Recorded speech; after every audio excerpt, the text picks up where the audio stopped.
Get a link to Bob. Yes. We all set? Okay. All right, let's try this again. Good morning. Call this meeting to order. Thank you, everybody, for joining us today. Our first item on our agenda is approval of the agenda. Does anybody have any changes that we need to make today? The only one that I might suggest is that I do not believe we need the executive session today. Is that correct? Yeah, I don't have anything. Okay. All right, I think we can remove that then safely. And we'll jump right into consideration of the minutes of the July 26th quarterly meeting and the September 26th special meeting. And I just will note that I don't think I've seen a minutes list in years. Very happy to see that. So, do I have a motion? So moved. Second. A motion and a second. Do we have any changes or amendments that need to be made? Just my appreciation to Joelle for another job well done. I wanted to suggest that on the September 26th special meeting minutes. I don't know, it's probably too mundane, but given that we go back and look at these for adjustments that had to do with the summary of the contracts changes. What's that one? Oh, sorry, new potential associate membership, not the contract changes. It just, if we can insert the word not in that second sentence. So Mr. Carroll reported associate members would not hold ownership, not be entitled to profit sharing or rebates, and they would have no voting rights. Just to be extra clear. Yep. Nothing. Sounds good. All right. That's what I said. All in favor? All right, accepted as amended. All right, thank you. Moving on. We have next. Sorry. Mark that. Okay, Mike, we have a report. So the one thing about this report is there's no talk about buyers. So we'll begin with the MSW tonnages for third quarter. Members total MSW tons for third quarter of 23 were 26,501 tons. Last year's members tons for third quarter were 26,388. Increase in tonnage year over year of just 113 tons. Bypass notices. You may have noticed some changes in Q3 with bypass notices. MRC still manages all the bypass and sends monthly notifications to all members. The monthly notices no longer say on the behalf of Coastal Resources. When the commissioner officially transferred and signed the Hampton site waste permits, all notices started going out under Municipal Waste Solutions, MWS. Due to PERC's financial situation, MRC can no longer bypass any of our members' MSW to the PERC facility. PERC is slated to be auctioned later this month. Keene Auctions is holding the auction on behalf of 38th Street, the lender who sits in first position of the creditors. PERC auction is an asset and land sale only and does not include the LLC. In recent conversations with PERC management, I was told they are still hopeful to find a buyer for the auction or at the auctions. Things will need to come to fruition very soon due to the required winterization needed at the facility. MRC has worked closely with PERC since our shutdown and understands the current struggles they are going through. MRC has extended offers to PERC and to DEP to provide any assistance within our means during these challenging times that we can. With PERC not accepting waste, about 2/3 of the MRC MSW waste is being bypassed to Juniper Ridge and the rest to Crossroads landfill. The 2/3 that goes to Juniper Ridge are swap tons, meaning the same amount of waste destined for Juniper Ridge from non-MRC members is diverted to Crossroads. Marketing and public relations.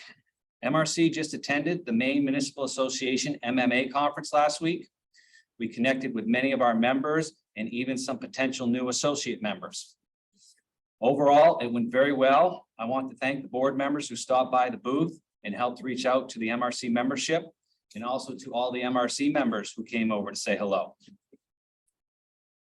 MRC will also be attending the Maine Resource Recovery Association MRRA conference on October 23rd in Herman at Morgan Hill.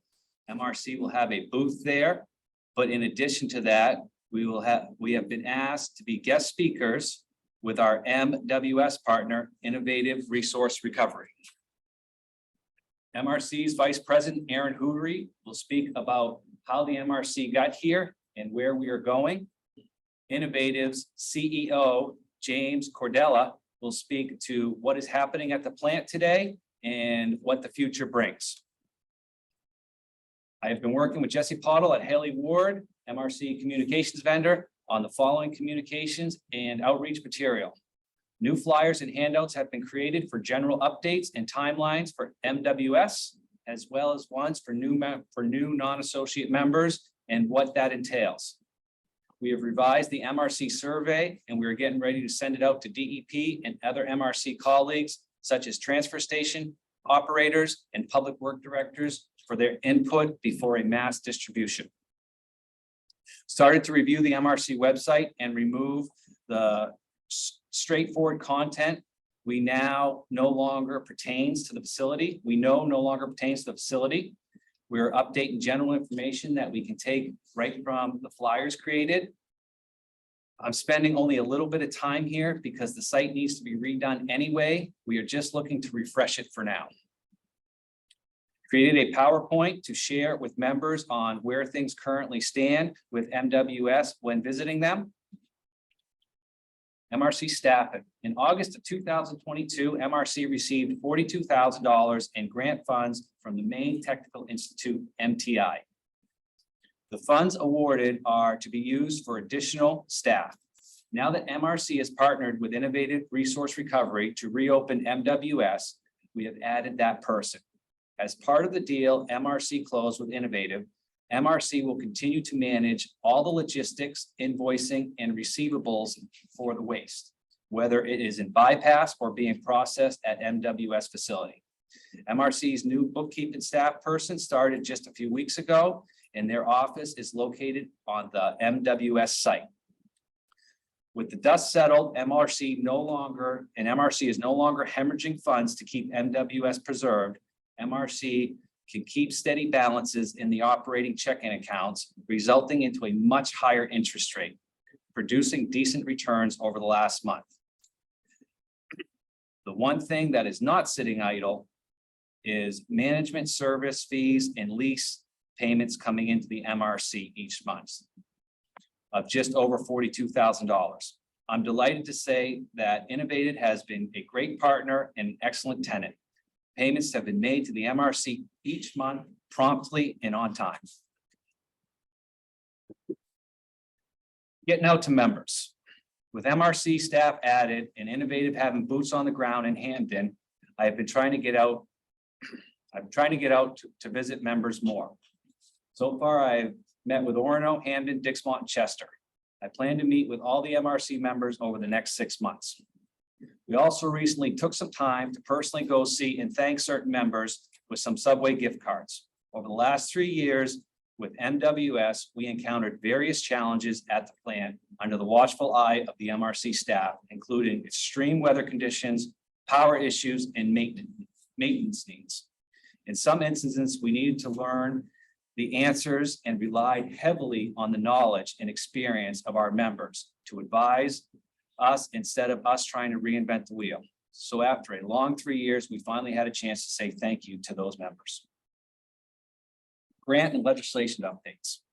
In June, MRC was informed that our Swiffer grant application for funding to improve waste separation, anaerobic digestion, and biogas manufacturing at MWS was found to be eligible to move on to merit the review stage. This did not mean that we received the grant, but MRC's application was moved up to the next level. In September, MRC was informed after careful review by the panel of EPA personnel that we were not chosen for any grant funding. Out of 334 applications EPA received for consideration, only 25 grants were able to be funded, and 2 of those grants were in New England, funded at $2 million each. No Maine communities received any funding from the grant. MRC attended the final public meeting for Maine DEP's 5-year waste management plan, which will go into effect on January 1st, 2024. MRC submitted its comments for the plan, which can be found on our website. MRC suggestions focused on communications, hub and spoke approach, and technology. The Extended Producer Responsibility Program, known as the EPR, set of rules is distributed in 3 phases. Phase 1 and 2 have already been distributed for comment. We have weeded through phase 1 and prepared MRC's comments. Now we are currently working on phase 2, and phase 3 has not yet been released. DEP EPR rulemakers have extended the deadline for comments on all the phases of rulemaking until October 31st. Seems how James is here to talk about the plant. That's all I have. So, does the board have any questions of me? I just wanted to appreciate your quick transition from plant management to everything else that you've been wanting to do and has been on your list of things to get to. So I mean, you're already out there at the conferences and meeting with MRC member communities. You got the staffing going. I mean, just, you never miss a beat, Mike. It's hard to keep up with you. We're so glad that you're just still fired up and ready to get to everything else that needs to be done. And now that we've got a great partner with us, you know, we can share those tasks and just further expand what we're capable of doing. So we're getting that plant up and running as fast as possible. So. Well, thank you. Thank you. Do we have any questions for Mike? Right. James, All right. I'd love to hear an update on how things are going at the plant from your perspective as Yeah. the primary partner of our. Yep, sounds good. Yeah, no undertaking. problem. Well, thanks for having me. Yeah, so since kind of we formalized our partnership and, you know, I guess June 30th or, you know, earlier this summer, continue to kind of build on the work that we had done during diligence and make good progress on the development plans and kind of, so the level set, as you all know, you know, the focus of the plan is really on installing new, larger anaerobic digestion units to produce renewable natural gas. That's kind of really the major element of the plant restart, as well as some retrofits to the front end that allow us to obviously obtain that feedstock as well as recover other commodities for sale.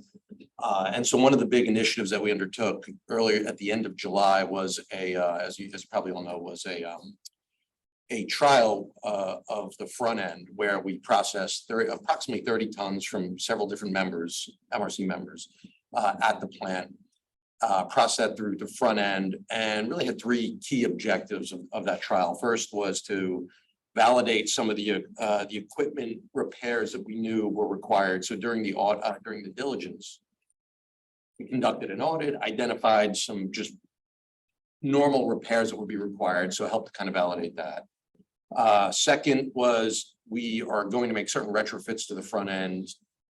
Nothing major, but there's some kind of, let's take a conveyor from point A to point B and instead rotate it and kind of use the equipment differently. And so use the trial to witness and observe how some of the equipment performed. But most importantly was to capture representative feedstock from the actual waste stream. And when I say feedstock, basically capture the biogenic fraction, the fines, the paper, which are going to be feedstock for the digester. And so ran that trial, everything went well. We took that feedstock that we captured and we shipped that out to our anaerobic digestion technology partner. And they conducted a litany of pre-treatment testing, analytics on what the content was in the feedstock. And actually that material's in a set of reactors right now, you know, being digested and making gas, and they're kind of measuring the generation rate. And all of that basically informs kind of the next steps of design. And so I'd say it was good to see the plant running, you know, doing what it was supposed to do, and also good to see some of the areas that, you know, kind of inform what we need to change.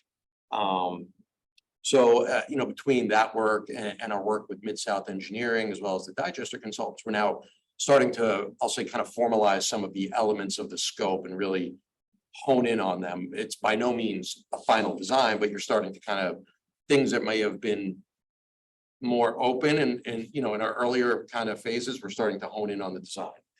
And to that end, we've been reaching out to a number of different equipment vendors, service providers, including additional engineering groups that are specialists in anaerobic digestion, and soliciting their services both from a qualifications perspective and a proposal perspective. So as we drive towards advancing the design throughout the end of this year.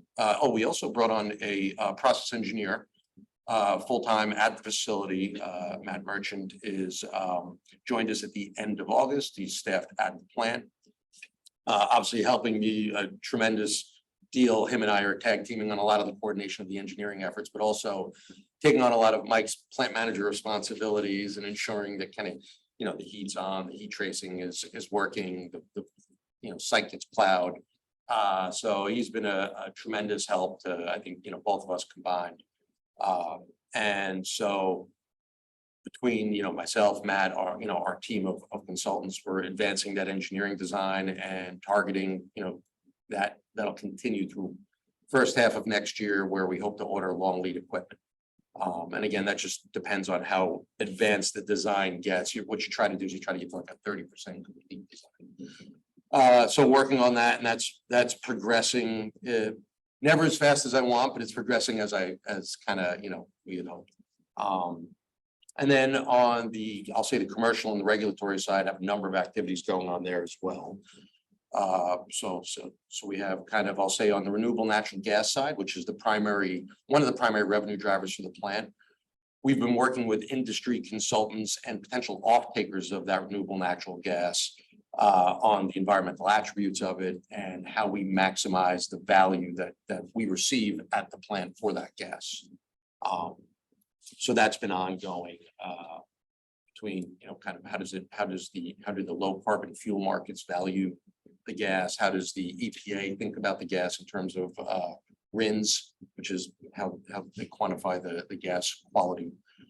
We're also attempting to work with disposal counterparties as well as commodity brokers and off-takers to secure pricing both in the near term and the short term that's beneficial to the project. So active commercial discussions there. Let's see. One of the other ones we've engaged a group and we're actively working to identify some of the financial incentives that are available to the project underneath the Inflation Reduction Act. Which we believe, we're pretty confident it's there, but we're trying to kind of dot the i's, cross the t's, and understand the exact protocols for applying for them and timing. There's a lot of kind of bookkeeping involved. So understanding that process and obviously that'll just help continue to, you know, support continued financial investment in the project. And then on the regulatory front, been keeping an active dialogue with the Maine DEP, the town of Hamden, as well as the local utilities to make sure that we're in a position that when we do start up, we're ensuring that our design and our operations are in compliance with all local and you know, state level regulations. And then lastly, you know, working closely with Mike on the day-to-day operations of just kind of, you know, volume flow today, but as well as potentially onboarding new customers. So, and that's been going great. And, you know, I think we have a great working relationship. So very thankful to have, you know, Mike as a counterparty for Kevin, Matt, and I to deal with on a regular basis. So with that said, I think we're making great progress on the technical, the commercial fronts.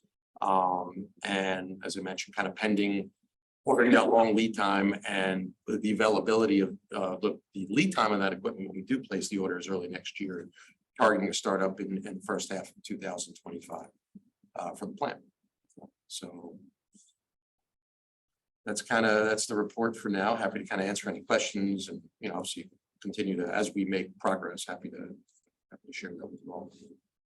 So any questions, comments? Questions for James? So the MRF is not going to get going in 2024 then? Likely not, you know, so it depends. We've had this discussion actually, is how far in front of the anaerobic digestion system do you start the MRF? Because if you're just running the MRF, candidly running the MRF as is just to recover, you know, the rigid plastics, the metals, doesn't make sense. But what it does make sense for is a training ground to make sure that we are running at optimal optimal speed on the front end. So I'd like to say, yes, we are going to run in 24, but it'll be a financial decision, candidly, you know, based upon when the anaerobic digestion system starts. And so we kind of take that startup of the digestion system back up 3 to 6 months and say, okay, when do we start staffing, bringing in the waste and commissioning the front end? So it's not a no, it's a maybe.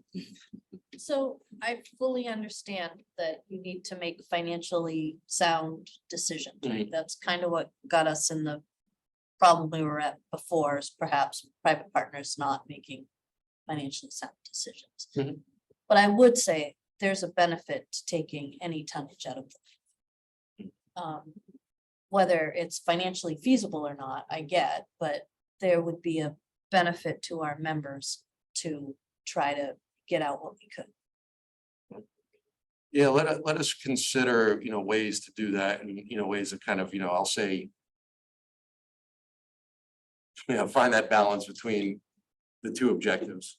Yeah, I Because I mean, candidly, we understand, and it does us no good as an organization, collectively as owners of the plant, to delay a startup. It's just, let's face it, it's cash burn of innovative, putting dollars into the business. So the longer this goes on, the more investment that goes into the project. So it benefits no one by delaying it. So and I fully understand that a short-term feel good Mhm. or a short-term benefit that undercuts the ability to be operational long-term is not what we want. But mhm. yeah, we've been putting an awful lot of tonnage in landfills for a long time. And our goal would be to try really hard to shrink that time as much as possible.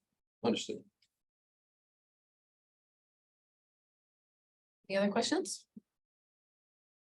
I did want to ask, I think Mike had told us at one point that the bugs were still alive in the digester, which was a bit of a shock.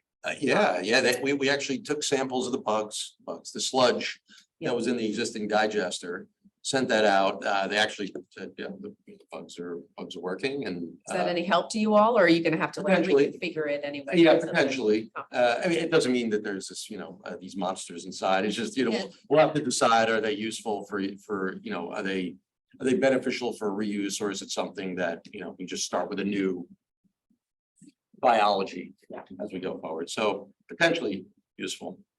I'll say that's some looking into that old now. sludge age right there. Yeah, right. It's amazing that after all that time, that, you know, they still are. After 3 years of seeing the gas bills, you're amazed that the bugs are still alive. I guess that's the electric bill, so. Well, great. Thank you very much. We're excited about the progress. Oh, yeah. Oh, we have a question. George. Hey, George. Yeah, just a general question for James. You mentioned the expansion of AD capacity as a major initiative. Are there any other processes you're looking at in terms of what's there? Change in process from, I don't know, the briquetter or other things that are worth mentioning at this point? I think so. So the big one is on obviously retrofits to the front end, but that's really just to optimize feedstock for the back end. Mhm. As well as, you know, some enhancements on the way the front end sorts the rigid plastics and the containers. So for example, there's a benefit to separating out natural HDPE versus colored HDPE, because one is natural is of a much higher value. And so there's like optimization projects like that. I think the big one we're looking into is there is a fuel briquetting Yep. station on to make an engineered fuel briquette. But that is a challenging offtake market. There's not like there's a widely available, you know, it's not like there's people lining up at the doors that are willing to take an engineered fuel briquette. So we're still trying to consider, George, what to do with the film plastics. Everybody claims plastics, but everybody wants very clean film plastics. And so there's kind of there's a gap right now between what the market says they want and what our current system is able to provide. And so then the debate, not debate, just the work is how much effort and capital and operating costs do we put into the cleanup versus the person on the back end buying it. And so I'm kind of dancing around your question. I guess I don't have a good answer right now on that street. No, well, what I'm hearing is film plastics are in play. They're just, at this point, there are a number of options and there's no definitive decision on which option to pursue. And the Riquetter is there, so you start with it, but you may go in another direction, but obviously there's a lot on the plate to do. And that isn't the highest priority at this point. Is that fair? You said it better than I did. But talking to new service providers, new off-takers, new Yeah. technology on a weekly basis. It's just finding that right fit of all, everybody's goals are aligned. Okay, no, that's great. No, I just want to make sure we understand where you are on that trajectory, because we know that, going forward, there will be continuous improvements and they're not all going to happen on day one. So appreciate it. Thank you.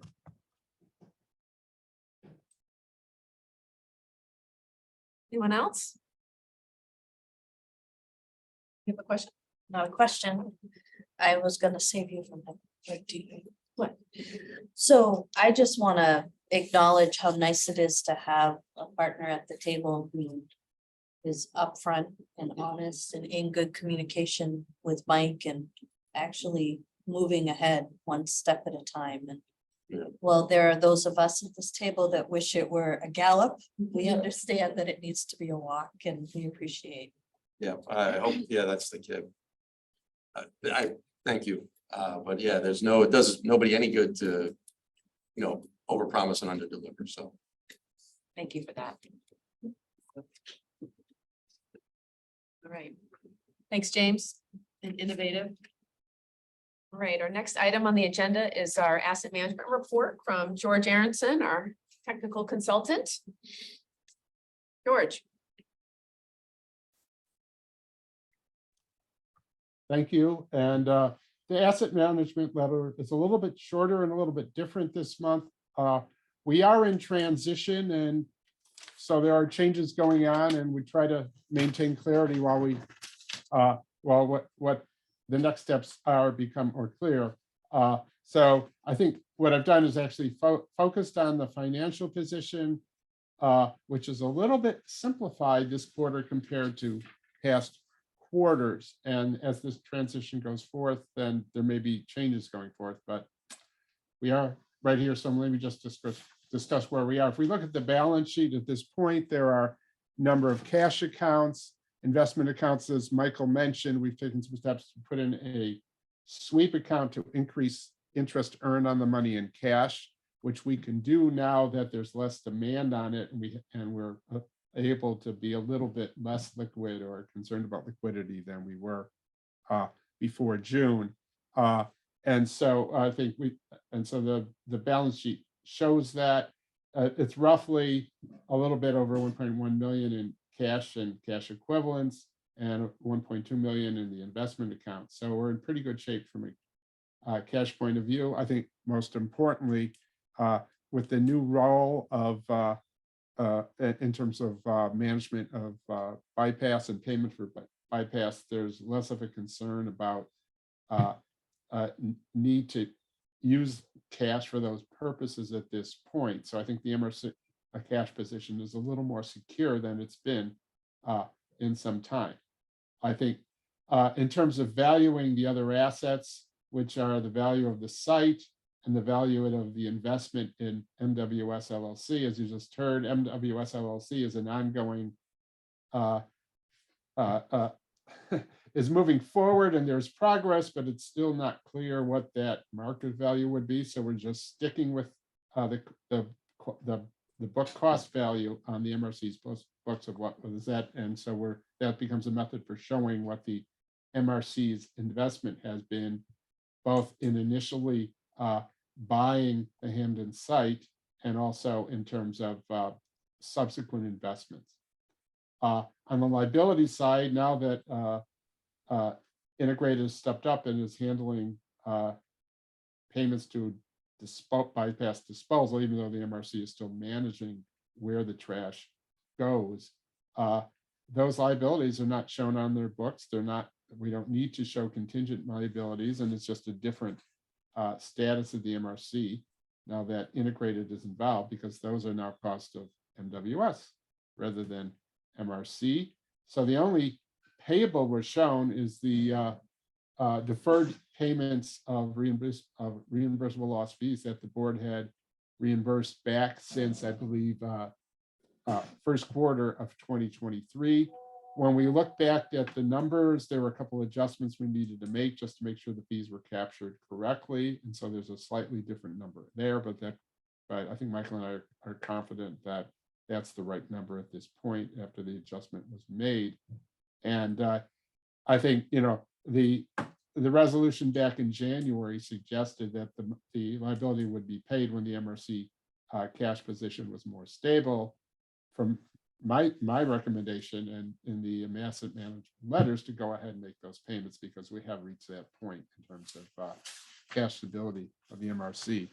I do just wanted to mention in terms of changes going forward, there may be consolidation of accounts. I mean, we do have multiple cash accounts for historical reasons that might be consolidated. We also have two different investment accounts that might be consolidated, and we just wanted to make sure we have some time to reevaluate not only the consolidation, but also exactly where those accounts are being held. So those evaluations are in process, part of the transition.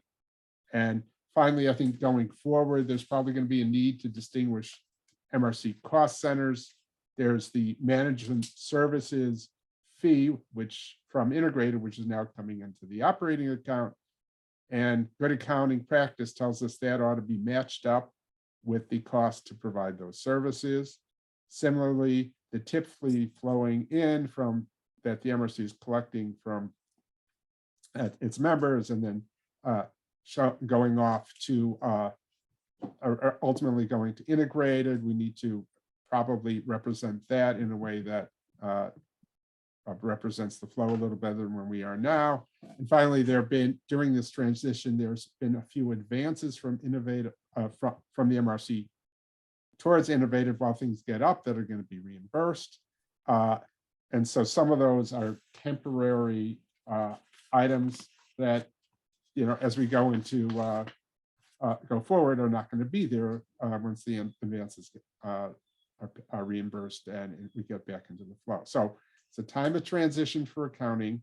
The good news is that the MRC's position seems to be more stable than it's been in some time. I think the financials are attached. And the only other point I would make is that in terms of the recommendation of releasing the payment of $88,709.53 for reimbursement, is that's all money that the MRC can handle through its cash accounts. And in fact, there's a question whether a surplus could be moved back from the cash accounts to the wealth management accounts. I don't have a recommendation at this point on that, but I do have a recommendation in the letter of releasing the payments, and that my presumption is that can come from the cash accounts. So, and I guess finally, in past years, I've had a table in the asset management letter that showed certain obligations to the joining members that are in a schedule to the joinder agreements. And we got to the point where every month we were showing that those commitments had been met. So at this point, I think I left it to a simple statement that the MRC is in compliance with the requirements for reserve funds per section 2, exhibit B of the joinder agreements. And if details, if this comes up again, if we need more details or if there's some reason why there's not compliance, we can address that in future letters, but just to simplify and keep the focus on the financials themselves. So that's the report. Happy to take questions. Thanks, George. Does anybody have any questions? I did notice the new shorter report, and I'm excited about that progress, that we're moving forward into a new era. And as always, we really appreciate you keeping us on the straight and narrow, keeping it all organized and detailed in your meticulous way that you always do. So And I will say, between George and Mike forecasting. Yeah. And where we're at, where It's we're like, incredible. yeah, it's incredible. You guys have done an amazing job. Yeah, and it's not like there hasn't been a little bit of uncertainty. Yeah. I mean, really. You guys gotta give us some stock recommendations next time. So I will, yes, I think the question being asked, and George, correct me if I'm wrong, is, so when it came to the commercial distributions in the admin fee for our waste flow The 88,000. communities, we held back, with their permission, those payments, and we are prepared to release those payments if the board approves it. Every time we moved money into the distribution account, we rounded to the nearest dollar amount over the last several years that it's been going on. And so there is funds available for, I believe it's right around 60,000, George. Yep. And in the distribution checking account. And then in the contingency account, I would recommend that the remaining funds come from to make up the 88,000. And that is, these are round numbers, but that is 71,000 for Bangor, 10,000 for Brewer, and 7,000 for Orno that was held back. So we backburned those. We have funds. We sent letters out informing those communities what that dollar amount was and that we were asking for approval in this meeting to release those funds. I don't think you have to go into the wealth management for those funds. So, I think we approved the calculation of the funds at every one of the meetings. We just withheld the check, and since Orno's getting paid, I'm not gonna be the first to move, but yeah, so I think we're looking for somebody who's not getting a payment to. yeah, move so that. we're looking for a motion that would accept George's report and its recommendation, which includes payment of those obligations to those three communities. I'll make that motion. I'll second. All right, we have a motion and a second. The discussion, all in favor? Tony, there you go. Sorry, I forgot haven't been including you. All right, very good. Thank you very much, George, and everyone for that. Again, more progress. Cleaning up the slate here, moving forward into the future. Sophie, you're up with your treasurer's report. So we had a really brief finance committee meeting. We looked at a high level MWS balance sheet for 2020 to present. Mike and George are gonna do some final cleanup on that. But once that's done, we're essentially closing that book and we'll have it for historic reference. Yep. It's October, so Mike has come to us with budget adjustments that he would like us to approve. They're in the packet. He is looking to decrease the amount of use of fund balance and transfer from invested funds to secure the CRM shutdown. To actual, which is a decrease of about $136,000. And we want to recognize our MRC management service fee of $175,000 for the remainder of the year, or for the full year. And pass-throughs of utility reimbursements for MWS and grant that we received for additional staffing. It would bring our total revenues from $515,000 to $689,040. With every revenue offset, there must be an equal and opposing expense offset. So his suggestion is to reduce postage by 500, increase office supplies by 300. Increase his office furnishing and fixtures equipment by 2,900. Decrease bookkeeping services by 1,000.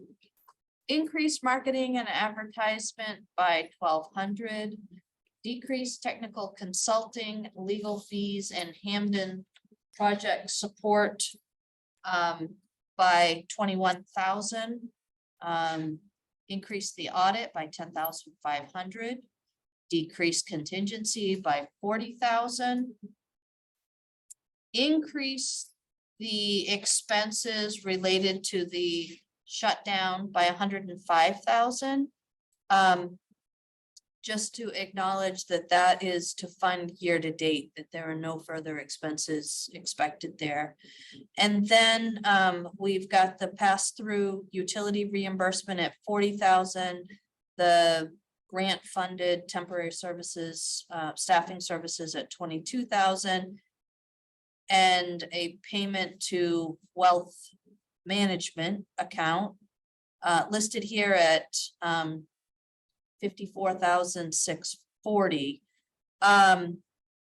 We are gonna take that 4,640 and put it up into into the salary line. You're gonna put it into, I believe you're gonna put it into the 5209 retirement plan, I believe. I think we're gonna put it into the salary line and hit the and worry about the retirement after the fact. Okay. Yes, ma'am. I just noticed on the sheet, and Mike might want to check this, like the 4 and 57, 57. yeah, I so just- something's not kind of adding up, so. Yep. There's always something. All right, so that would be our first request. The finance committee reviewed it and made the change in the payment to wealth management. I mean, I think our intent is to take any excess of activity on a budgetary basis and put that into the wealth management account, right? That's kind of the intent.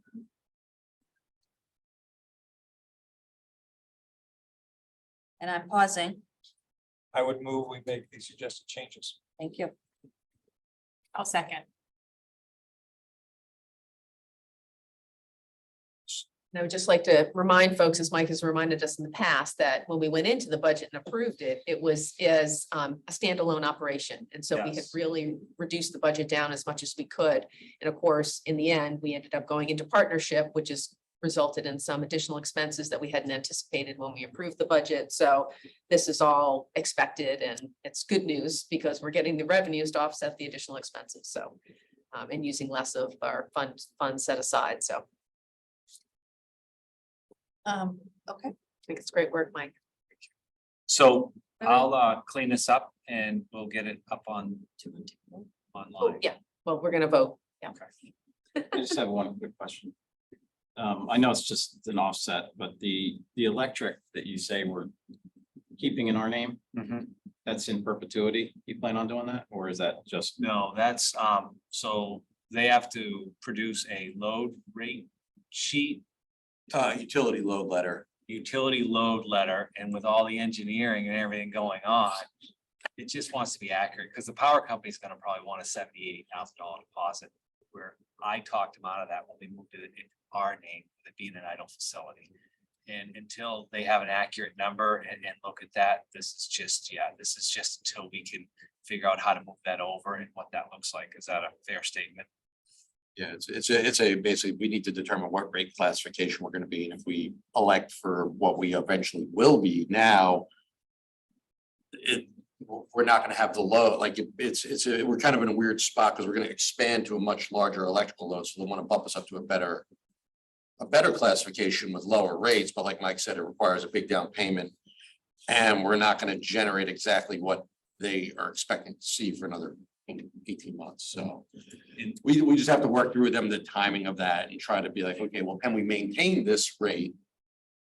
Until, until the startup, we just haven't had that dialogue, and I think we were trying to get a little more advanced on the engineering before we start that dialogue. and rather Not perpetuity, but. than pay it and get reimbursement and all that, it's just, I've added to the lease, so it's much cleaner still going through the operating account. Now on the lease, there's a line item underneath the monthly lease payment that says utilities. And we put the Versant utility there.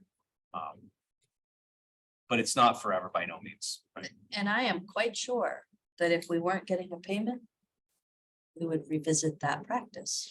We would, So and there we go. the electricity is what heats the building, so I have a feeling they're gonna take care of that. Need and made electricity and need. Did that answer your question, Kevin? Yeah, very simple. I just wanted to make sure what the timeline was. All right, any other questions? All right, all in favor? So the next thing that we did is we looked at bills payable.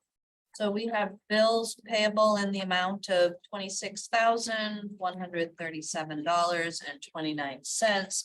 That's kind of an odd calculation, because if you look at the payable sheet, capital area staffing solutions is a negative number, and the reason it's a negative number is because we've already paid a down payment in order to be able to get the weekly payments to the vendor. We ended up doing a down payment of 7,000 based on 1 month of total hours, maximum hours, and we will deduct from that.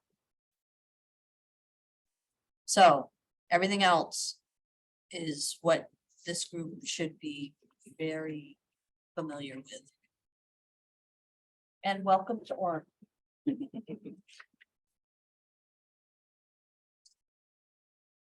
Questions about payables? We have a motion to approve. Pausing again. I was letting somebody else participate. I'll make a motion to approve the payables as presented. Second. All right, a motion and a second. All in favor? Tony, thank you. So the final thing that we talked about was Mike's retirement.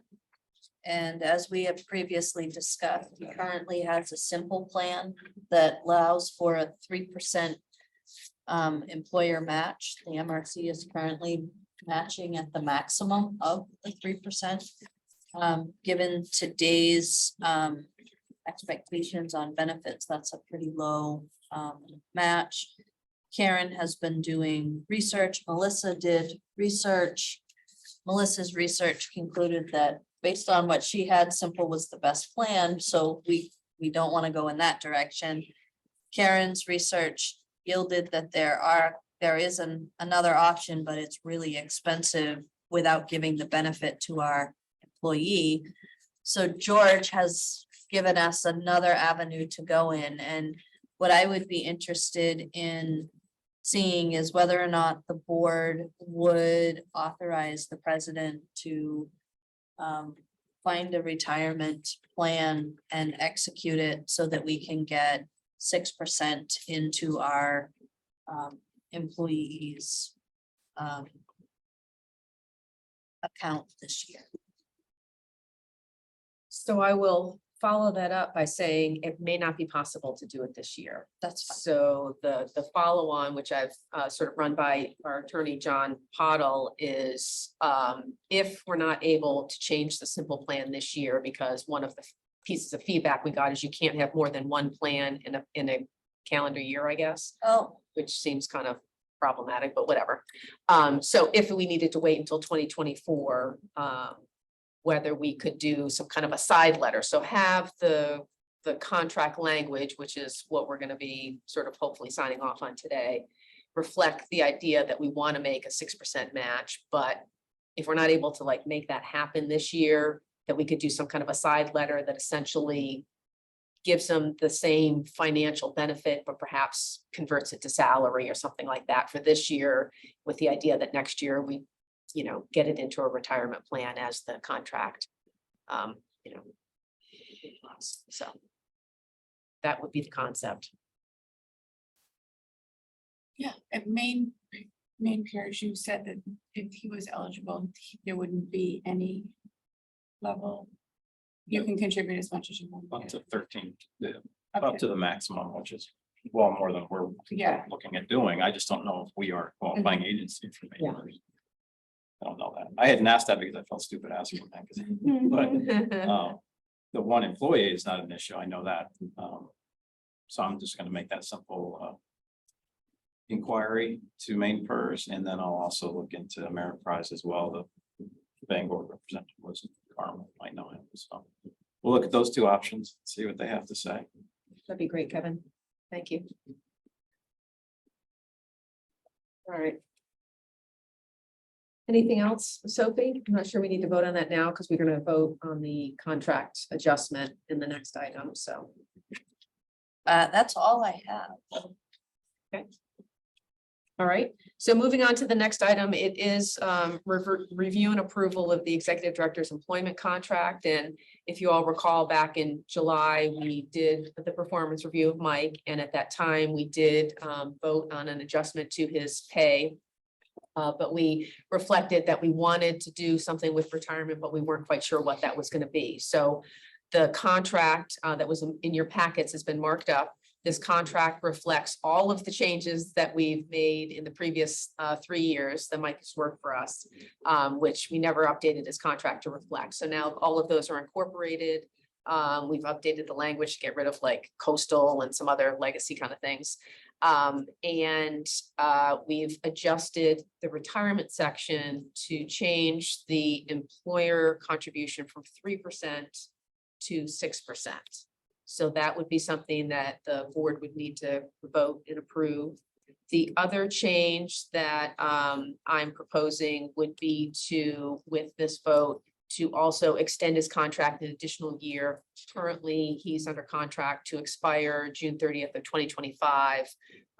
If you agree with my proposed change, it would now expire in June 30th, 2026. So the contract that he'd be signing would be for a 3-year term, starting July 1st, 2023, running through 2026. So move. All right, we have a motion Second. and a second. Any comments or questions? Happy with that? Yep, very happy, thank you. All right, very good. All in favor then? Tony, you with us? Thank you. All right, thank you, everybody. So next up is our discussion and consideration and approval of our new member classification. So I think we talked about this at the July meeting. I think we Yeah, referenced it, but we hadn't finalized the language. We talked about the concept. Very of- minor revisions. Yeah, so this is the idea that we want to be able to open membership up to additional communities to participate. You know, and this is kind of with an eye towards knowing that PERC is not operating right now, and there may be a need for some of those folks to want to come over and find a way to dispose of their waste. That gives them a nice diversion level at the MWS facility, or others, you know, that have gone on to other things that are interested in coming back into the fold. So we've got the new associate member designation that we're talking about, and those folks would be coming in at a reduced tip fee. We get some benefits of representation by the MRC, the services that we provide, you know, member support, education, lobbying, those sorts of things. But they would not have voting rights, and they would not get revenue distributions and those sorts of things. If fees higher, yes, higher than what MRC charter members and non-charter members would be paying. Better, rather than put a dollar amount in there, to have a percent instead. I mean, I just think that it's semantics, but it sounds better. Oh, I mean, when you look at that, what was it, 95, if I remember correctly? 94. 94. That's, I mean, maybe I'm dating myself, but that's a lot of money compared to what we paid, especially old members. Old. Oh, you're thinking the net 45. oh, Yeah. yeah. So maybe it's just me, but I wonder if a percent more than the members would would be a better sell. I guess in today's times, 94 is not, I don't know. I don't know what the going rates are if we like the waste management either, so, or Casella. Everything's right in the same. I mean, MRC's at 82. Right. 69 currently. And you're gonna find that your landfills are gonna be between, we'll say, 80 and 95. You know, we just wanna, we have a 115 communities that stuck with us, and we want to make sure that they're getting the best deal in out there. So we wanted to make sure there was a difference, but there was also a discount for somebody that did want to come on into the MRC, because one benefit is 150 voices is a lot stronger than 115 voices. And when it comes to lobbying and all the reporting, especially with the EPR stuff coming out, I think we're going to be a key player in some of this reporting. I hear what you're saying on the percentage. I'm just trying to figure it out in my head, because there is a CPI. I mean, both get a CPI increase every year. Yeah, I don't know. I'd have to think about John that. had a point.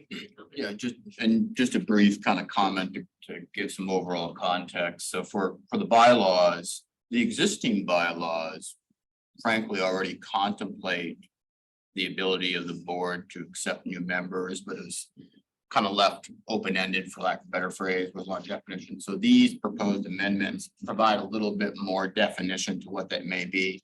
I think that's just reflective of how the facility, over the last several years has kind of progressed to where it is now. So admitting a new member to MRC is not necessarily a new concept, but what this is, the proposed amendments to provide a little bit more detail, actually calling it an associate member.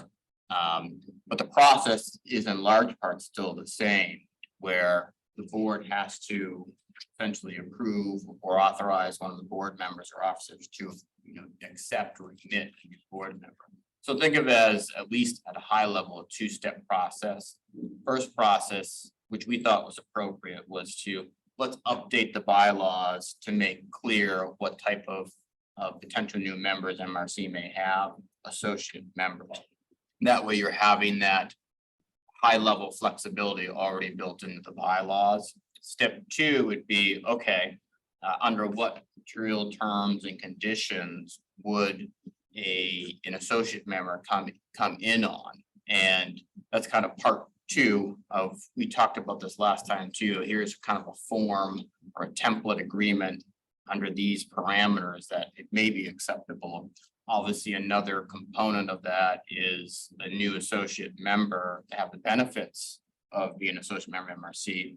Also has to have a contractual arrangement, supply agreement with the MWS facility. So those all come together. So I'd say for the bylaw amendments, it's really tweaking or adjusting to make clear that structural framework or pathway is there. Then the next item on the agenda will be the actual associate member agreement form. Again, think of it as a more detailed pathway. And I think the concept is, given where we are now and are expected to be in the foreseeable future, have a pretty clear pathway. So if there are folks, municipalities, quasi-municipal entities that want or are interested in being an associate member and also having an arrangement with the Hampton facility, that pathway is there and clear on how they can do that, and that can be facilitated. It's really no different than before. Back in the PERC days, we had charter municipalities, and Yeah. I don't know what the other ones were called. New charters. You're right. So I think there's a little bit of a difference. I mean, not a lot, but we are very clear about voting here. But then again, I don't know what real voting rights members had before. But I don't want it to seem like an easy deal. I'm willing to put all of my baggage aside with regard to those who refuse to chart this path and let us deal with unknowns for the last 2 years and lay out millions of dollars. That was a choice. And Mike has counseled me carefully, didn't even include beer, just counsel, to let me put that baggage aside and see that it is in the best interest of our members to move forward and allow for associates. But I kind of sort of I want them to see that they're not getting the same deal, and I don't want them to be able to vote. But I want them to be able to dispose of their waste and for us to be able to meet their needs with new things that Mike is gonna have in place. So this to me was a really nice, happy medium that I think threading the needle would be an understatement to what George and Mike did to get at least me here at the table, willing to look ahead. I agree with you 100%. I can't, I don't want to make it sound like I want to see other towns get added for the same price we're paying. I agree with that. I just figured semantics, and quite frankly, maybe it does make sense to have that dollar. Well, and so the other thing, as John was kind of trying to point out, is to remember that the dollar amount is not in these agreements that we're talking about today. I mean, that's a whole arrangement they're gonna have with, I don't even know who, MWS, right? So the towns need to have a waste disposal contract with MWS, right? Which is separate from what we're talking about today, really. We're talking about adding associate members as MRC members. And what we're going to assess in terms of a dues, and that even the dues level is going to be slightly elevated above what regular charter members and non-charter members are paying for dues. So, but yeah, I mean, I think there is some value to thinking about what that percentage is and seeing if, you know, Mike needs to add that to the sales pitch or whatever. But yeah, that's not really our thing, you know, other than trying to, you know, say, yeah, you are getting a discount. You're getting a discount on your tip fee. You know, if you join MRC, then you would if you weren't joining MRC, and this is the benefit, you know, whether it's dollars might speak to somebody or percentage might speak to somebody else. And then when you're talking to members, yeah, letting the members know, yeah, these people are paying X dollars more per ton or X percent more per ton, you know, just so they understand that they're getting value too as a charter member or non-charter member. If I may, I would Yeah. just say that I think kind of the new members are getting a fair price, a fair market price. And because the MRC has kind of, you know, took the leap of faith early on and stayed with it, and getting a discount to that, right? You know, the benefits of what you negotiated. And, you know, obviously, unfortunately, due to the limited disposal options here in Maine, prices are just extremely high. As you know, the service that the MRC, you know, between your legislative outreach and community outreach and what we are doing is a lot higher than, you know, what we're going to be doing at the plant has a lot higher operating costs than, you know, disposing of waste in the landfill. So, you know, I'd like to think that kind of what the new people are paying, you know, new members are paying is a fair price. And, you know, you all get that discount because, you know, you took that leap of faith earlier. And let's talk about the operating cost. What you just quoted was the today operating cost, because I'm gonna argue putting things in the landfill has a tomorrow operating cost that's even higher. The municipalities right now are getting away without having to pay. Oh, well, the externalities of putting Yeah. waste in a landfill are never gonna be borne by, I mean, Yeah. I shouldn't say never, but it's never properly. The impact on the environment has never been kind of, you know, externalized to us as the consumers and municipalities. As a matter of fact, I would argue our operating costs compared to a landfill are gonna go up much higher because landfill operating costs per ton are quite. Now, there's a development cost and that'll get. Bill, I mean, did I not? So I guess what I I'm, didn't answer that problem. well, no, I mean, you answered the way you want to answer and Yeah. you have a mind of your own. You're entitled to your opinion. I guess my thought though is when I think about costs to the public, which municipalities are part of the public and ultimately will end up paying for the cost and to the taxpayer. I think that what we've got long-term is a much more reasonable operating costs over time when you think Oh, about absolutely. all of the factors that would go into cost. Oh, yeah, no, that I agree with. Yeah, I mean, I think a good way to make your point is when you're signing up as a non-associate member for the MRC, you are signing up to 2034.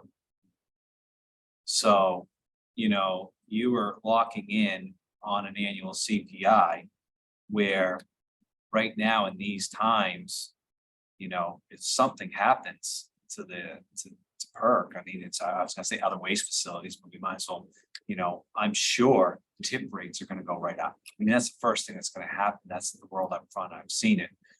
We just saw it happen with sludge when there was an issue with sludge and nobody had any place to bring it for a little while. What happened? They increased the rates. Well, if PERC doesn't reopen, I think you're gonna see rates increase. So, I mean, now would be a really good time to get on board. Hint, hint. Kevin? With that statement, so let's take a PERC town A. Mhm. Currently a PERC customer, member, whatever you want to call it. PERC shutters. What are their options? You have three options.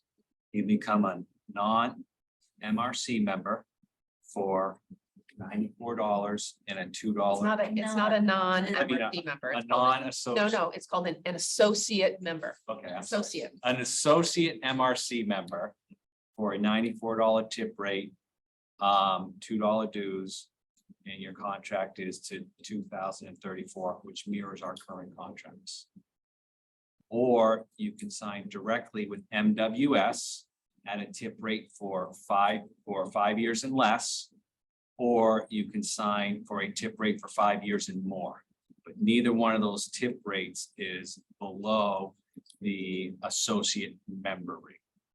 And then Or they beyond, can pay to haul it to Crossroads. that's my next question is, what are the global options for them? What are Or New all Brunswick. the options? So if PERC weren't to open, it would have to be transported to Crossroads. There might be opportunities in Presque Isle. Or, you know, there's MWAC, but they're full. And there's Eco Maine, as me talking from last, they're at capacity. Or New Brunswick, right? New Brunswick, but see, I don't know how long they're starting to talk about PFAS and sludge and everything else. I don't know how long that's gonna be a viable option. So the landfill options for them, because right now, if they join with as an associate member, or whatever option of the three at the facility are, that's the right thing to do. You're paying a premium for the right thing to do to keep it out of the landfill, right? But right now, we're not keeping it out of the landfill, right? So their option, PERC shutters, and I'm a town manager in a current PERC town. Really, my option is, all right, I want to pay the right thing now, even though I know it's still going to go in a landfill for 18 months, right? Is I can call who? Waste Management. And say, what do you got for me? What is the option there? What are they paying and what are the contract terms? But you gotta remember, depending on how you collect your waste, logistics is gonna come back and play into this. If you contract directly through Waste Management and you're in Brewer, you're responsible for the transportation fee down to Waste Management. So you have to add that in to your tip rate. Contract with us, you're gonna get the better tip rate, and I'm gonna take care of the logistics of the bypass, so we open. And if you're in a rear packer, if you're in anything but a trailer, we're not gonna ship you down to Crossroads, because you just can't get those trucks down there in time to get them back. So a big part of what you're asking is what kind of collection you do in logistics.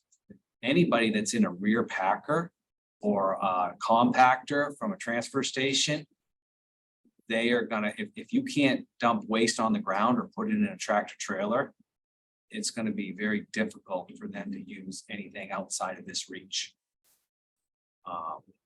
You know, I mean, we're talking to somebody right now where I think we're almost $20 cheaper in a tip fee. More expensive in a tip fee, but when they add their transportation to where their only options, it comes out over $5 cheaper. When they put that piece of it in, because it's a transfer station, all with compactors. So is there any incentive? I guess what I'm getting at is because of the gap. Is there an incentive to pay to join with us. I'm hoping there is. Oh, absolutely. I Right, think and there is. as opposed to saying, well, I'm gonna be landfilling either way, right? The trash is going in the landfill either way. Is there incentive right now for them to join? I think with landfill capacities getting where they're at and with the unknowns of PERC of where tip rates will go, if something were to happen to PERC, I absolutely think signing in for a long-term contract that you know your tip rate and you're just gonna see the annual CPI is definitely would be one of the smartest ways to go. I mean, you could sign a 5-year contract right now and with somebody else, and next thing you know, 5 years ends and tip rates are $130, $140. Or landfills are at capacity, so you have to figure out a way where you can dump your waste on the ground so it can be reloaded and transported.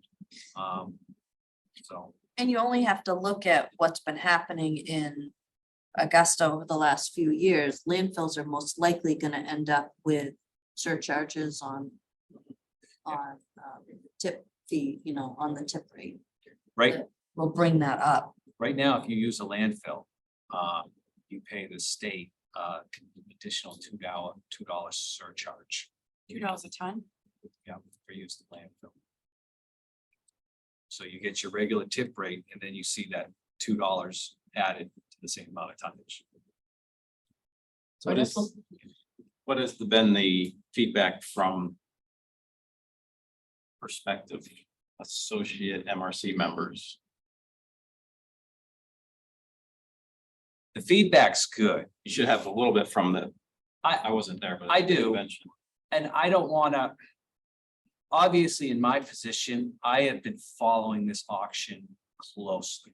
I think I know a lot about it. I think I've learned a lot about it. MRC was under the media and everybody knew everything we had going on. I think folks out there think that this is just gonna sell possibly at an auction, or it's gonna go to auction and it's gonna open the next day, and there's no problems. Where my understanding is the auction is an asset in a land sale. And permits are assigned to the LLC. The LLC is not being sold. So I think there's gonna be a lot of confusion and chaos when, if it does go to auction. And I don't think people understand what it means. So the handful of people that I've talked to, and it's been a little bit, now that they understand that, it's been good perception. But a lot of people are I'm just waiting to see what happens, who the new person is I'm gonna deal with. And I don't think that's how it's gonna work. Yeah, and I think the important thing is that we're queued up with an alternative, Yeah. an option for folks to consider, and something that would benefit us and benefit the respective members, I think. So. And you're probably gonna get a better feedback at the conference in Herman than you are at the MMA convention, because Yeah. everybody there is very trash Yeah. recycling oriented. True. MMA is, everybody that, Yeah. so I think you'll get a better feedback. then. A lot of people from Southern Maine who really don't. Right, Yeah, it's not there. yeah, but you have clerks and. Yeah. The feedback we got at MMA that kind of struck me was, I just want my trash to disappear. Yeah. That's my Our soapbox, Hear what right? happens once it Pretty much. That's our job, right, Erin? That was kind of where the core of my question is, if for the towns that have that philosophy, which is not our philosophy, right? It's much more complicated than that. For the towns that have that philosophy of, I just want it gone. Is this too much of a burden? Do we have a value proposition for Right, those folks? That's right. No. I think the big thing that is up in the air that we need to keep our eye on is bypass. If the identity doesn't exist, does bypass exist? You mean for perk? Yes. Yeah. And I will just say, I 100% agree that there are people that don't look at trash the way we look at it, and that many of our members look at it. But I also think that they have to do what they think is right for their community, and I'm not interested in lowering the buy-in so that they'll do it. I mean, that's kind of happened with EMS services, and everybody lowered the buy-in so everybody could, the smaller towns could be part of it. And now as we try to think about the region, the big issue we have is some people are used to paying the bill and some people aren't used to paying the bill, and how do you make it work? And I think everybody's gotta be used to paying the bill. Oh, yeah, I have no interest in lowering it. I just, Yeah. I want to put myself in their shoes a little bit, which is foreign to me right now. And I don't know what their options are. See, without bypass, choosing brokerage is not an option because they can't accept that study. So you have to be in bypass for them to accept that study. If there's not a bypass, then you have to go to a site that's permanent to accept the study. Right, so they have an option now that's local, a landfill option that's local, but, you know, post auction. Presumably that's Right. gonna dissolve or disappear pretty right quickly. So hypothetically, a neighboring town of Carmel that's a PERC town. That shutters, they gotta go to Crossroads or bust, basically, or could join us. Or go to MWS without us. So that's right, one of those three options within the facility in Hampton, or truck it on their own bill to Somewhere. Norwalk. And that's really the only two viable options for them in the way we envision it right now. Outside of some DEP intervention or something like that. But I don't wanna feel bad for them because No, we stood in front of them in 2016 and told them that was gonna be their only option. you know, I don't. I'm I just wonder trying how to many don't understand. know, No, they don't, right? How many towns? they don't. No. That's what I'm trying to say. It's, I don't think. So, It's a massive issue, and I guarantee you the town manager in Torrington knows how big of a deal it is. But does the town manager in PERC Town B, Milford. C, and E know what they're, So the What's town, coming? the city manager in Old Town got exactly the same information as the council and I did here in Orono. We are similar communities. They opted to go with PERC, we opted to go with MWS. That was a choice they made. They now have to live with the impact of that choice. I lived and breathed it, man. I was the last town. When I inherited my job, it was right during the meat of it. You were, a few of you were there then, and I inherited a board, or they inherited me to a board that was going with PERC. You remember that, Karen? I do remember that. Sophie. And I came and pleaded my case. I pleaded it to them first and said, we need to stay with MRC.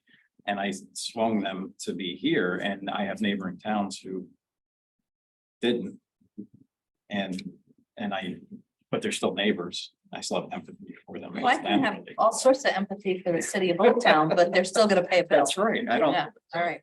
just trying to Anybody text an understanding to everything. that's putting their garbage in anything smaller than a tractor trailer. I don't see how our tip rate, regardless of whether it is MRCs or MWSs, would be higher. It's something that had to truck their stuff down somewhere else in something like a rear pack or a compactor or anything like that.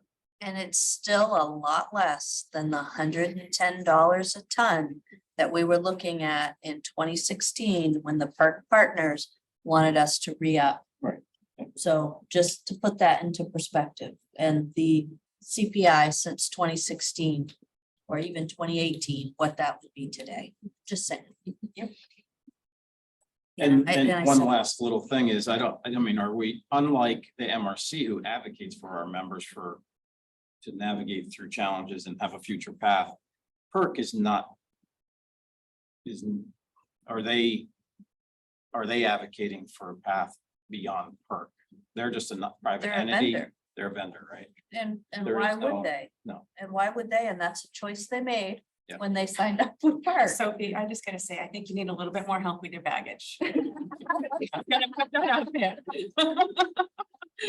she's working through it. I mean, at the end of the day, It's fine. You got me this far. at the end of the day, that's what I sold my board on, was the membership, the advocacy, right? What was the value of the membership of the MRC as an advocate? And that was, I said, if we're gonna go down, we'll go down together and we'll find a future path. Whereas if we go out on our own, we're on our own. It may feel like you're in a membership with others, but you're not. I think they're a there's still a private lot of vendor, value that was with that, actually and stated. as Mike Mm. pointed out, I think there's even more value now with this extended producer responsibility on the horizon and the idea that that will likely expand. And the value we can provide to members in their assistance with that and getting reimbursements through that, so. That is the hardest part right now. If anybody has any suggestions or what to go down the road is, when speaking to people, they just don't. They're in awe of what everything going on. They just don't realize what's going on and how this whole thing's structured.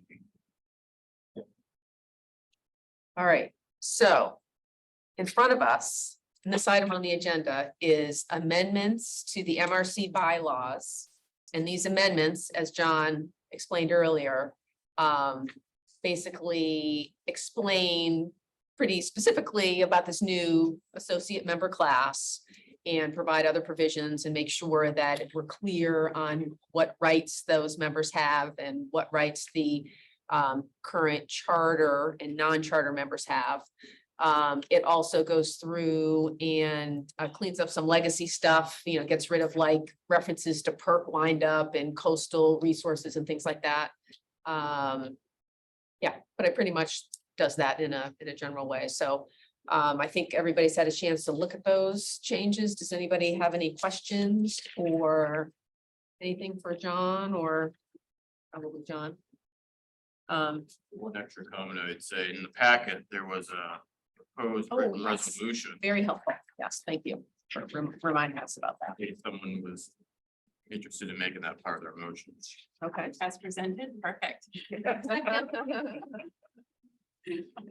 Basically, adopts the amendments and allows the, any of the officers to sign that and make it official, execute it, deliver it.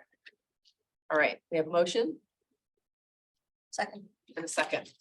Any questions, comments? All right, all in favor? All right, Tony, thank you. I am just so impressed that Tony's hanging in there. Yeah, I haven't fallen asleep yet, huh? Trying not to. All right, and now our next item on the agenda is related to that, and it's consideration and approval of the form of the associate member agreement. And this again is the agreement that a prospective associate member would sign and MRC would sign to be an associate member. And as John pointed out, this associate membership will go hand in hand with a sort of a parallel contract that this associate member will be signing with MWS that will lay out their waste disposal obligations and tip fee and all that kind of contractual stuff that will be a contract with MWS. But this agreement we're looking at here is just the associate member agreement as a member of MRC and lays out their rights and benefits and things like that as we discussed. And you can't have one without the other. And you So- can't have one without the other, exactly. Yes, which is laid out here and will also be laid out in the MWS contract. And I did notice that it specifies what do we call it? Fee, what do we call that? The fee, the membership due, it's not called dues, it's called something else. Oh, it's called membership dues, okay. So, and we're okay with that being specified, the $2 being specified? So it's specified as $2, but my understanding, if you read the beginning of it, it says the board changes it from time to time. Yes. So- And the expectation here is that they will maintain the difference, the 50 cent, right? The 50 cent. Okay.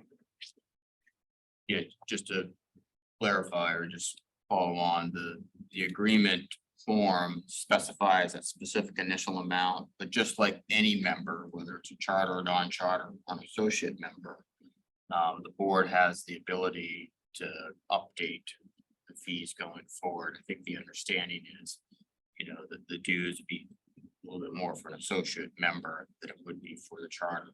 For a charter member, for example, it has that longer history. And, when the baggage completely disappears, we could do what we did with the old board, which is we ended up finding parity there, but I'd move the proposed resolution.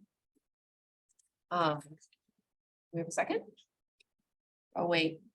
Was there a proposed resolution? Yes. There was suggested language. Yeah. Yeah. I thought so. I know we Oh, there's one of two. Yeah. Well, now the other piece is. Oh, yeah, yeah. And just to mention it, so it's clear, we talked about this at the July meeting, the proposed resolution and the agreement also contemplate an authorized representative of MRC here. It's the executive director and the officers would have the authority, if you so approve, to sign folks up. I mean, there still will be things that need to be done, but the concept there was to provide a degree of flexibility, so there wasn't a time period from quarterly meeting to quarterly meeting. But again, there's prerequisites, I'll say, for some of the match. They gotta meet bylaws, they gotta have the supply agreement, have to meet all those material terms and conditions, actually approved to go through that process. But you'd be entrusting the executive director, each of the officers, one of them would have the ability to execute these agreements going forward. Again, the intention there was to keep the same parameters, but have a degree of nimbleness as may be needed in the future.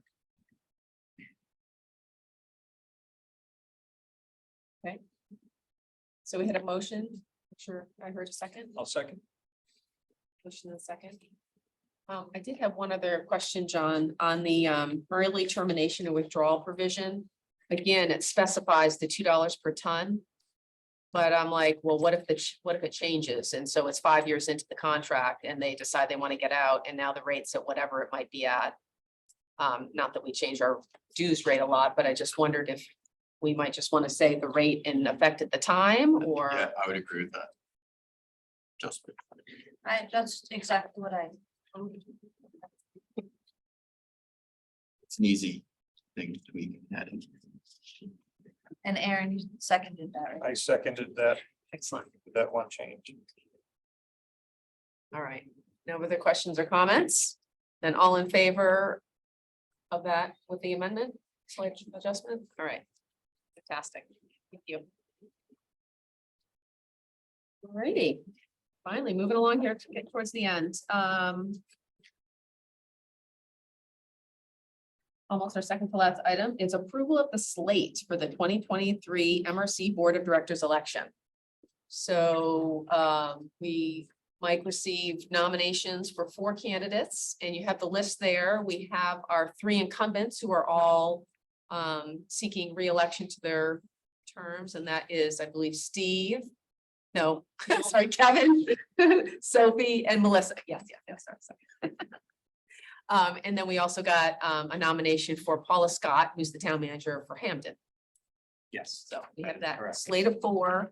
And we do sort of like adopt the slate, even though we don't really have a yay or nay approval on it. It's just if you're eligible, you're eligible. And we accept up to 9 nominations. We got 4. So I would accept a motion to adopt the slate. I move we adopt the slate. All right. Motion in a second. Does this Discussion. 4 openings include Ella's position? Do we know what's going on? Or- So I did get a late notification. Ella did resign. She submitted a resignation to me. So it was kind of too late to talk about at this meeting. So but we will need to address that because that she still has 2 years left on her term. And so that process to fill that seat doesn't really run through the election process. You know, per the bylaws, we can appoint somebody to that position. So that will be a discussion that we'll be having. I was going to talk with Mike and John about that and the officers. I'm assuming perhaps we might do something in the December meeting because we don't want that seat to go vacant for too long. So, but yeah, I believe Oakland announced that they accepted her resignation yesterday or just recently. So, yeah, so she's moved to a community that is not an MRC member. So we wish her well. Okay, so any other comments, questions? All right, all in favor of adopting the slate? All right, very good. So Mike gets going on sending out the ballots and Yeah, that process will get underway. When is the actual election? so we do that at the annual meeting, so I have to, whatever we choose for a date, and somebody correct me if I'm wrong here, I will have to have the ballots out, so there's a 30-day window in between the annual meeting and in that time. So I'm assuming that I'll probably try to, and with my vacation coming up, I'm probably gonna try to get them out next week. So the next item up is discussion of the annual meeting and a possible date. Did you have some thoughts about that, Mike? Yeah, I mean. If the board's okay, because I would like to once again offer us to get together afterwards at my home right up the road here. So and our guests, of course, at the meeting. So the 7th would work really well for that. If the board's open for our annual meeting being on the 7th, that's a Thursday. And I'm trying to keep it early in the month because I'm sure a lot of you have obligations as Christmas gets closer to other events. So that is my recommendation, but I'm open for anything that the board directs from there. I won't be available. So could we, if we could get the ballots, so we kind of have a unique situation because we moved this meeting up 2.5 weeks or 2 weeks to get you around the trip of a lifetime. And I just wonder if we might look at like the 16th or the, like in November to get us completely out of the holiday season. Do you mean have the ballots in by the 16th?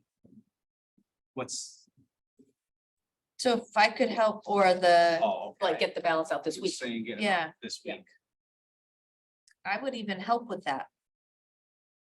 That would be radical. I don't think there's any provisions in the bylaws that state when we have to have our annual meeting, are there? No, Look at, he's looking at them right now. I was just looking at them to I check. Does it say in December? It does say in the month of December. Does it really? It does, well, in the month of December, Very what, prescriptive. of each year, that we, at a time and place, doesn't say anytime in December. Okay. oh, because you were looking to move the annual meeting. November. Yeah, Yeah. I see. I was just thinking we could keep it away from I All the understand. holidays. all the holidays, but I failed. Well, it was novel concept. Don't you want the results in a little bit of time before the meeting, or does it matter? We've had the It's a couple results. days usually. Yeah. No, I usually have them in, so if I said, my plan was next week. And that would put me in, I would have the results for a week to 10 days Plenty of before. time, yeah. Yeah. As they come in, I have a tally sheet, so as they come in, I check off the community and it tallies up the votes. So Melissa's not available on the 7th. So how about the?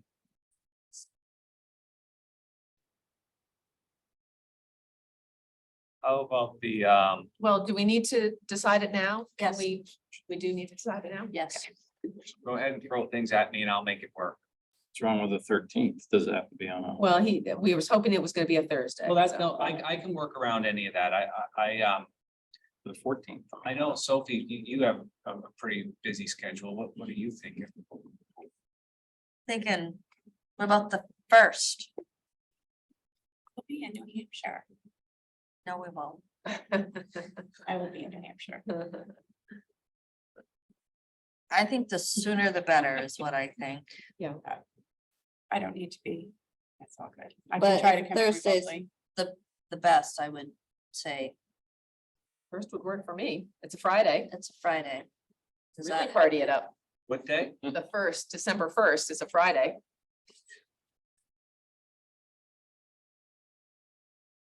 Kick off the holiday month there.